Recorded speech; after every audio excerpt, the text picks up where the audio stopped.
I'm Ryan Keneally. This is Back in My Bed, and it's time for mine and Ian Fortune's big tips for the final night of the Irish Greyhound Derby. Ian, good morning to you, sir.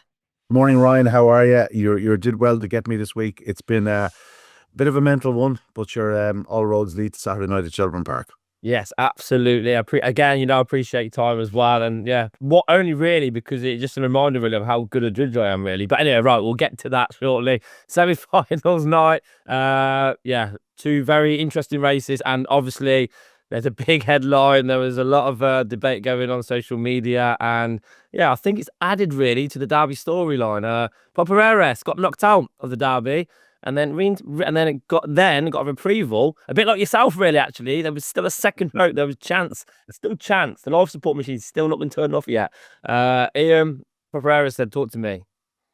Yeah, it was one of those things. The dog came up to fight, disqualified, and next dog gets promoted. That's the way it works in Ireland, and it was the right decision. There was no question about it. There was delivered interference, and yeah, proper RS. He is at how would you say it? If he was a cat now, he'd have used up a couple of his lives through this derby. In fact, last Saturday night, he might have used up 5 or 6 of them. But the fact of the matter is, he's in trap one in the derby final. Faced to a point in his own hands. If he hits the lids from trap one, he's a big player. Great to see a UK finalist there. First one since Ballymacruso all the way back in 2008. So, yeah, it's great. It adds so much more to the occasion. And bring it on. Bring it on. And when obviously I was filming and then even knocked out, I was gutted really because you wanted the best dog to, like the UK dog, to make the final. And then when I seen then your tweet popped up on my feed, I was like, surely what's going on here? And then there was all then like debates going on, like, is that fair? And I generally think it's like athletics. If a runner gets disqualified for whatever reason, then everyone else gets bumped up a place. And I think that the Ground Derby final is a better race, having 6 dogs in it, and then not having a dog then unfortunately may turn ahead in the race and ruin the spectacle.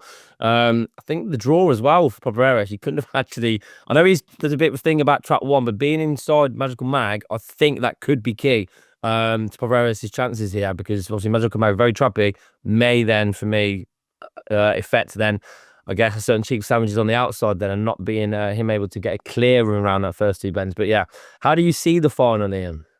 I see Chief Sandwich just going to the front early and going on to score by about 4 lengths. That's what I see.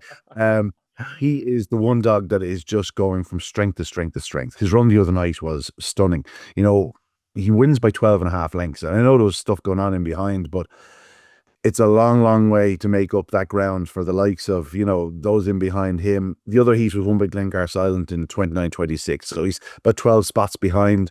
I just can't see him turning as close as he did the other night. It all points to cheap sandwiches. If he traps on terms, I think we'll see a pretty perfect display. Yeah, okay, and a very popular dog. I don't think anybody could begrudge cheap sandwiches as well, really, from getting this big one. Yeah, I think the only thing that I've said cheap sandwiches on, I think any of the day would be the absolute certainty. But I just think with Magical Mag in there, she's very trappy. Proper arrested trap one there, and you know what he's like going to them bends there. He's got a heart of stone, really, doesn't he? Like, he's so determined there to get through. So yeah, I think there's just a little bit of interest there still, and him being drawn in trap one as well. Mark Wallace affecting finals. Yeah, I just think it keeps everyone a little bit interested. It's not a foregone conclusion, but yeah, I agree with you. Off the cheap sandwiches, really, it's just getting better and better. And yeah, going gas Silent, like you say, got a pretty much a clear run. I don't know how he got a clear run on Saturday. But yeah, the time difference between the two semi-finals just shows that Cheap Sandwich is at the top of his game. So I honestly, I eyed for about 5 seconds on Magical Bag. Then I just looked down on my phone and I went, what on earth has gone on here? How has he turned there? But I knew my fate pretty quick. So to get to that then, you close the gap. Now, when I say close the gap, you still got a bit of a task here, Ian, yeah, but you still have a chance. I always say that it's never over. You can't keep a good man down. Now, you're very close to being down, but you still got hope. So we have finished the semi-finals. You are minus €4.20, and I am plus €4.59. So still to play for there. There's about €8 there. But how are we going to do it for the final card? We're going to do 3 tips. We're going to have £3 on our nap, £2 on our next best, and then €1 on our third selection there. So let's get straight to them. I'm presuming you're going to have to go for some 10-1, 12-1 shots, because that is what you need. So No, we're not panicking. We're not panicking because I fully expect to tip three winners. Why I fully expect you, obviously the form's going out the window for you. Like you'll struggle to get one winner. So if my three win, I'm fairly certain I'd be able to bridge that €8 gap or £8 gap, shall we say? I was a little bit concerned with myself after, obviously, I was starting to doubt myself after thinking, did I let him get to my head? Was Magical Mag the right choice? But once I trapped out, I thought, yeah. So, look, I've given myself a little bit of a shake. I've had a little conversation with myself in the mirror, and look, we don't let outside noise affect me. I don't won't let outside noise affect me. It's all about sticking to what I know, and that is putting all good tips. So, Ian, nap of the night, please. Your £3 selection. I'm going with Magical Major in the Derby Plate, the race named after my father. He is a monstrously fast greyhound. We've been talking about Ballymacluca for weeks and weeks and weeks. This is a faster greyhound, right? Let's just put that out there. This is a faster greyhound.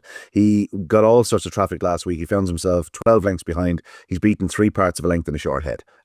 I think he's an absolute monster, and it's only a matter of time before everything clicks. Hopefully, it will be on Saturday night. He's got a trappy, he's got a trappy enough draw with Sunshine Sue on his immediate inside, but Harlequin G up in 3 would step right. So I'd expect him to get a run early, and if he does, I'm not sure there's any dog in training that can match this fellow when he puts it right. I think he's absolutely unbelievably fast, and Magical Major will be my selection. He's around 5 to 4 at the moment.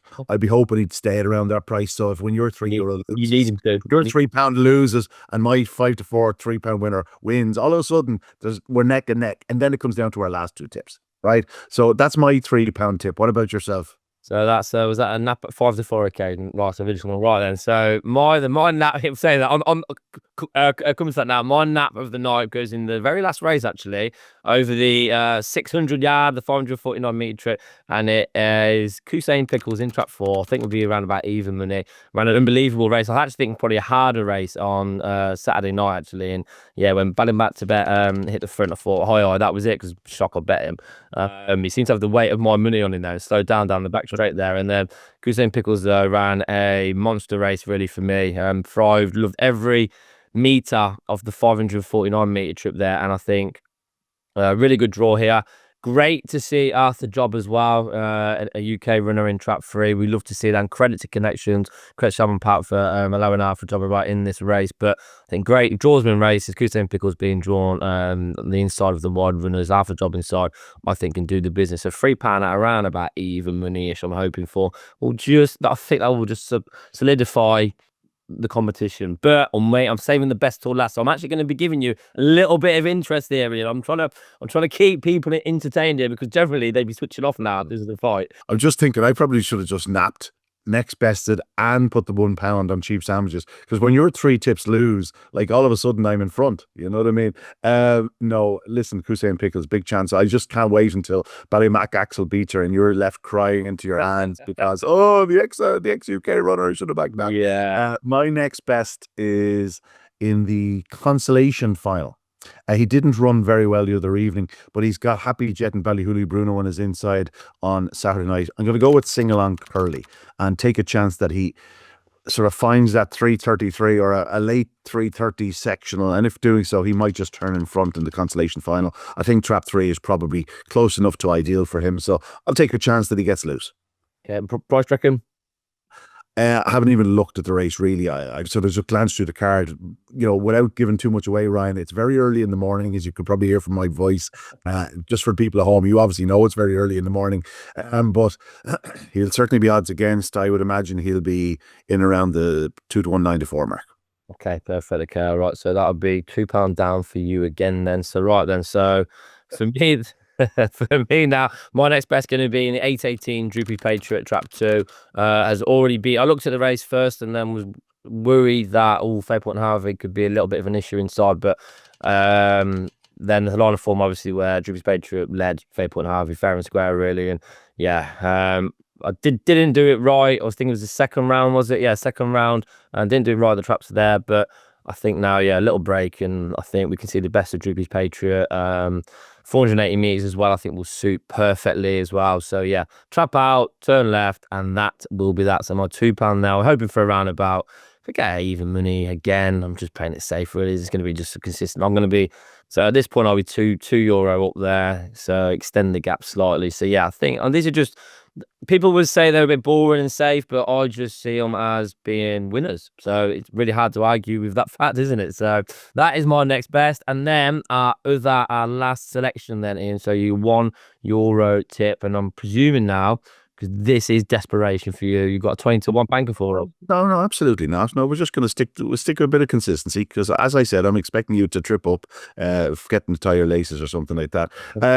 It's the bitch 525. And obviously there's, Badly Behavens after winning the Galway Oaks recently. Hackney Tango broke the track record of Dundalk. Brockagy Steens after returning to form. Magical on Fire produced some big runs in the early rounds of the Derby, and Infield Riddle was close in the Oaks. So I'm going to go with the other one. And that's Glengar Martha. She's been a great pal of mine for a long, long time. She's a class act. She's now turning 4 years of age, but she's been away from Shelbourne Park, and when she comes back to a track, she often runs better fresh. Just a little bit sort of. She has her own mind. She's on the outside. 5 inside seeds in her inside. She's a middle seed. She's more than capable of a flying start. So I just thought from the makeup, she is the one to beat. Perhaps not in recent form, but on the makeup of the race, I thought she had a strong claim. So Glengar Martha to fill my frame. I've gone with a Pat Guilfoyle runner and 2 Pat Buckley trained runners. Very nice. And yeah, there is it for viewers probably who are new to watching the show, stuff like that. That is genuinely a thing, by the way. Dog can run. Some dogs just run really fresh when they get to a track first time up, and then you think, oh, brilliant, it takes to the track, and then the next 2 weeks they run there and they run a little bit fatter. Some dogs just love the change of scenery, whereas some dogs need a look first before they go around. So that is something that for people to look at as well when they are considering what bets to place. I am going to go in my last bet. I'm going to go to the 946 and. Both from the Derby, this is probably one of the best races you could put on, isn't it, really, on a ground card? Because you have Check for Cash in 1, Deladida 2, Price's Romeo 3, Lemon Joey 4, Ballinaboda Joe 5, and Bombay Pat in 6. It's just, you're just listing them names off there. You are literally going, wow, what a race this is. It's just going, wow, he's tipping another favourite. That's what I'm about. Playing it safe here. I'm playing it safe here. But these are the races that you want to see on Derby finals now, in there, where you get to see the best. And I'm going to be tipping a dog in this race a lot. And I think, I would have this a freedom on the field race. So, but you would, yeah. I'll tell you what, I have 301 the bottom then, would you, right? I am going to be putting up, though, Bombay Pat Trap 6 is my what? I think we'll get about 4 to 5 on this. I think we'll get about 4 to 5. I think with the couple of dogs in the race, Bombay Pat ran, flat, but he has to be at his very best. I just think Ballinaboda Joe, you can't trust him to trap out. He doesn't seem to be trapping out. I know he's got one in him at a toaster, but I think dogs at toaster can do that random ping. I think Charbon Pat, you have to be more consistent, really. Yeah, it's an unbelievable race. I wouldn't begrudge Deladida. Look, I'm going to be that far clear of you anyway. If Deladida wins, I don't mind losing the Euro. But I think Bombay Pat, yeah, he's tipped up to run at Central Park as well for the Kent Derby, so I'm going to make sure I'm covering that competition. But yeah, I just think we're going to see the best out of him. Derby final night, Grandma's going to have this dog fired up to maximum 100% capacity. And yeah, I think he's going to win. I'd love to see Deladida, though, have a really good racing behind as well. So they are going to be my 3 selections there. Ian, the gap is €8 around about. It's actually a bit more there, but we'll sit with €8 for. Don't beat him man when he's down. You're saving those few cents for in case you need them. Is that right? I went to collect, by the way, because Paddy Power, I did hear that they paid out, but I went to collect and he said no, because after the semi-final night, he said they're still hoping. They're still hoping. They're desperate. They were laughing when they said it, but there is still hope for you, Ian. So yeah, all to play for though, Ian. Finals night, I cannot wait. I'm going to be there as well. Hotels are an absolute rip-off, by the way, so I'm having to get the first flight back on Sunday morning, so pray for me there. You may thank our American cousins for that. The NFL game is on in Croke Park on the Sunday, and it's the worst weekend it could possibly be all year. Yeah. As it is, accommodation prices are expensive anyway, but they're probably double or triple the price this weekend. Yeah, they were. Yeah, I haven't won that much money to be able to justify one of them prices there. But yeah, it's going to be. I'm looking forward to a great night racing. You've been superb with your commentary as well, and thank you for all that. And thank you also for making myself feel better every time I wake up. Really. So yeah, I'm looking forward to that, Ian. I'm sure you are as well, and I'm sure it's going to be a great night. Yeah, it surely will, Ryan. Thanks again, and keep up the great work with Barkley Mad Betting. Appreciate it, man. We're growing the sport, so we're trying to promote the sport here. So yes, thank you very much. I'm Ryan Keneally. This has been Ian Fortune. I cannot wait to win this competition and get to Shelbourne Park for the Irish Derby Final Saturday night. Ian, all the best. Good luck, Rhino.